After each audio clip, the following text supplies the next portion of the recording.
Star Trek DVD, literally using the camera that I use to film my kids' soccer games. Like, the fact that the Canon 5D Mark II, like the fact that you can use that camera and it looks the way it does, has the lenses that you can get, and you can go and rent one, you can go and buy one, you know, someone you know has one. It's like you can actually make movies now. And so for me, you know, doing something like Star Trek, clearly you need the resources of a studio, and also they own Star Trek. But when you have an idea for something and you've got friends, like I think my guess is that what Josh realized was he's working with the people he would hire at the studio. He knows them. They are friends. Why not ask them if they want to do this? They can be owners in this thing. They can, you know, have put their heart and soul into it, and it's a shorter, typically, investment of time. So to me, it's a hugely exciting thing. And there's actually someone here, we haven't sort of signed all the documents yet, but there's someone who has a table here on the floor who's got a series of characters. We're actually working with her to create one of these things now that will hopefully be out online soon with. Josh, with all that said, is there a Dr. Horrible sequel in the works, or is that just a question of time availability of your talent? You know, works is a strong word. It's in turnaround. At the studio of me. You know, it's me and Jed, Marissa, and Zach going, man, I've written a couple songs. I mean, we gotta get together. Yeah, we totally gotta do that.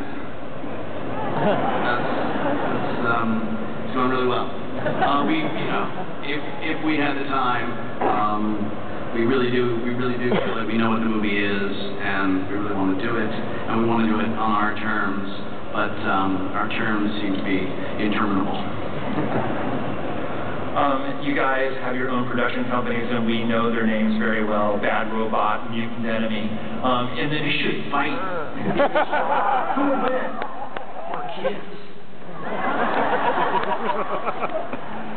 In the new media future, could these be like channels, like on the internet? Like, will there be sort of like a Bad Robot channel, like in the future, that is programmed with material, or a Mutant Enemy channel that's programmed with material? I think for me the problem with this channel is to actually keep up with the amount of material that you would need. You know, the one day, which would be day 2, if someone goes there and like, oh, nothing new, it's like you're over. You know, so in theory it's great. I would rather do a Bad Robot button that appears on various places on the internet, and when there's something new, you click on it and you go there. I always dream of the channel. I always go, oh, and I got all these ideas, but then I realized, but then I'd have to write them. And yeah, you're like, it's coming any minute now. Stay tuned.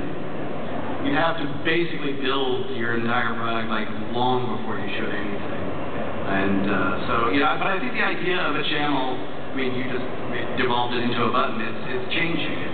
It's gonna be something very different. I do think if I saw something that said Bad Robot, I would push that button or hit that widget or touch that 3D holographic whatever the hell you're supposed to do to get to it.